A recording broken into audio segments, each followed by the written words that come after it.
Blackout Tuesday saw millions of people post black squares on social media in June. The movement was in protest against racism and police brutality after the death of George Floyd. The idea came from within the music industry, but here we are 2 months later.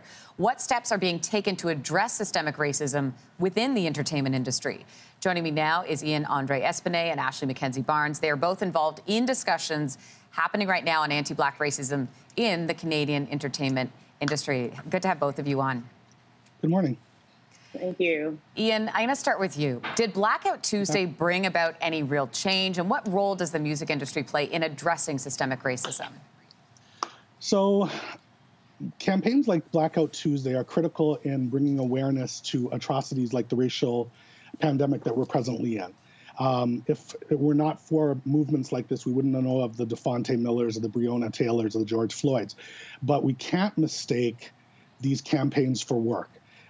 Posting a box is not work. And unfortunately, what happens sometimes is that with these campaigns, they become performance actions. Individuals and corporations put up boxes or a Black Lives Matter shirt and think that the work is done. That's not really how it works. Have we seen any change at this point? So not really. So naming and dismantling anti-Black racism can't be done in these kind of campaigns. You have to do the work.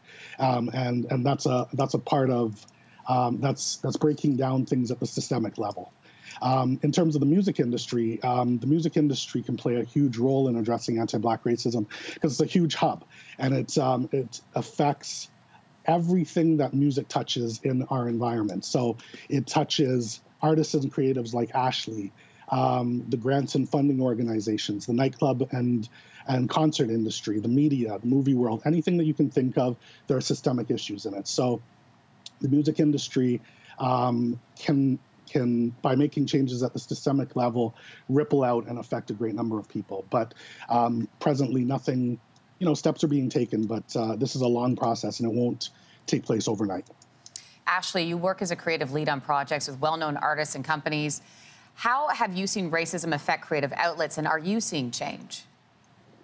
I think we're starting to see some change where we're getting this call to position Black bodies and Black creatives and Black spaces in spaces that it wasn't acceptable before. So like this acceptance of Blackness is starting to scratch the surface, where some of the people, the presence, the art that you're seeing now, it wouldn't have been as easily accepted even 2 years ago, right? So we're starting to understand that these microaggressions of shadeism and colorism, they do exist. And now we're starting to see people say, we need to make space for this. We have to allow it. We have to be comfortable. We have to be comfortable with the idea of Blackness in mainstream positioning, in your face, in art, and where we necessarily didn't see it, I guess, just positioned before. So I definitely think we are seeing it in the sense of art, but in a very slow, incremental ways, right?